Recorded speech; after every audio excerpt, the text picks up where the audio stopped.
And here we go.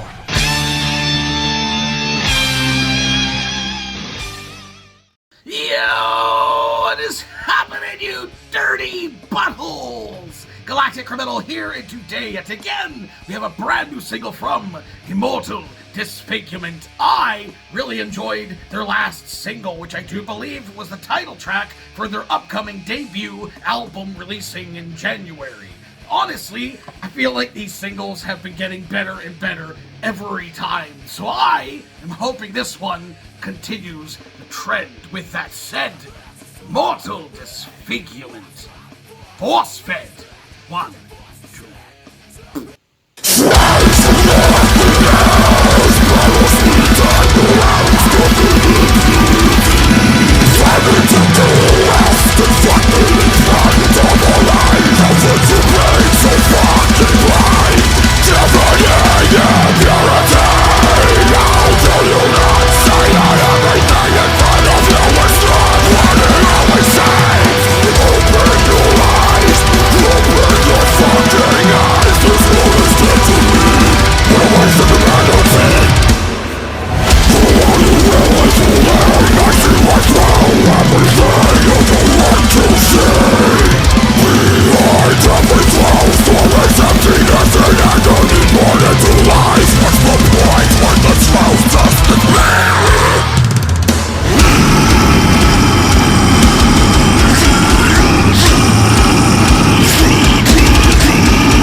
You're fucking wrong!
Oh, that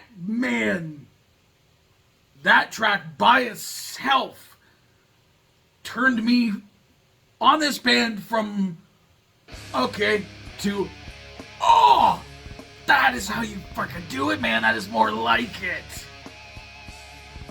I have thoughts. I feel like this song specifically addresses all of the issues that I had with all of the other singles previous to this. It addressed absolutely everything. And like I said, the singles I felt got better and better as they went along. Like the first single I thought was just very meh. Just middle of the road, symphonic deathcore. Honestly, kind of sounded like a diss track to the Hellfire. We'll get rid of the whole Lorna Shore thing. It's hard not to reference it. You know what I'm saying. The first song was just really meh for me, and there was only two more, right? There was one that was like almost like straight up black metal. It was still black into deathcore, and I was like, fuck, okay, I like this direction. This is really cool. But I really hope that they incorporate that with the deathcore, or with the symphonic deathcore sound. You know, this is like really, really black metal sounding, and I really enjoyed that. And maybe that's good for just one song on the album, and maybe that's what that will be by itself. But then we got the last single, which was King, the title track, I guess, which again was very, very good, I think, musically, but I thought vocally was a little bit shy of cool enough. I felt like there were some cool vocal tricks that CJ was doing, but I felt like his vocals were very monotone through a track that was, for as long as it was, just did not give me enough variation vocally to keep me totally engaged in the song, especially for what was going on musically. Also, I felt like his vocals, there was just too much of them.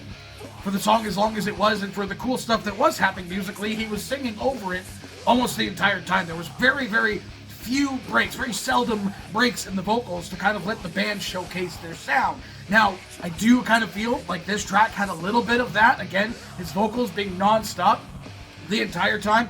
And any time that there were breaks in his vocals were when the cool guitar stuff wasn't happening.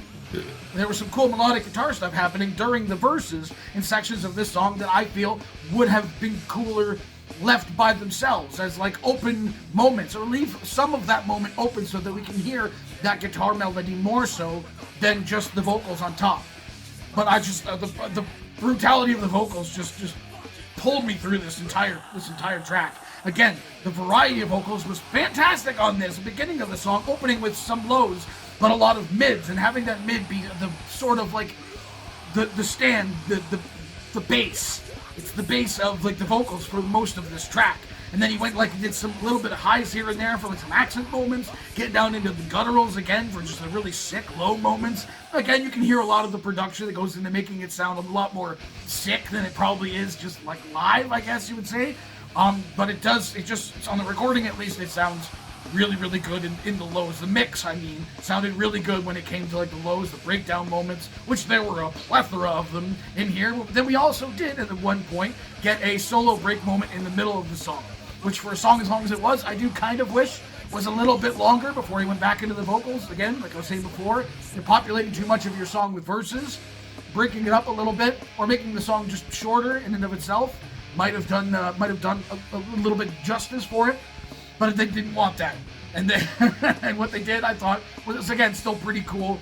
And then we got one of the longest just big breakdown, just mean moments that we've heard. And again, we hear this a lot typically in deathcore, in symphonic deathcore. It's just the crescendo, breakdown, gurgly, gargly moment. And sometimes it makes sense, sometimes it doesn't. This one, it was kind of hit or miss for me. I thought it was really cool in the moment, just hearing it for the very first time, for a first reaction. Very, very cool, but for a song by itself, it might have been a little bit much. But they did cap it off by going back into like the first style blast beats to cap off the song, which I think was a pretty solid way to end it. He did his little alligator trill thing as well, which Alex Terrible was doing something very similar to, so that's kind of a strange thing. They're different in and of themselves. I think Alex Terrible sounds more like an alligator, and his sounds, CJ sounds a little bit more like the Predator kind of a thing. which again I think is cool, but I don't know how well it would come across live. I've seen Alex do his like alligator thing live, but it's in a silent moment in the song where he kind of like separates that out from everything else, so he just has a moment to do that, whereas the sound effect that CJ is doing is like integrated into like his verses as he's going along with the like guitars doing their thing and drums going. I think you would miss that in a live presence, I guess, but honestly, I didn't think I'd have this much to say about this track going in. I thought at the most that I was going to just enjoy myself with the last track with King. This song itself has turned me around on the possibility of this actually being a pretty friggin' decent album. Like I said, this track answered a lot of the criticisms that I've had leading up to it, and I am a fan. I'm a fan. He's got me. They've got me. This might actually be a pretty sick fucking album. What do the rest of you fuckers think of this shit? Do you agree with me? Let me know in the comments below. Of course, I'll have a link in the description for this video, so you want to watch it for yourself or stream for audio and get the full experience. As always, have yourself a fantastic evening.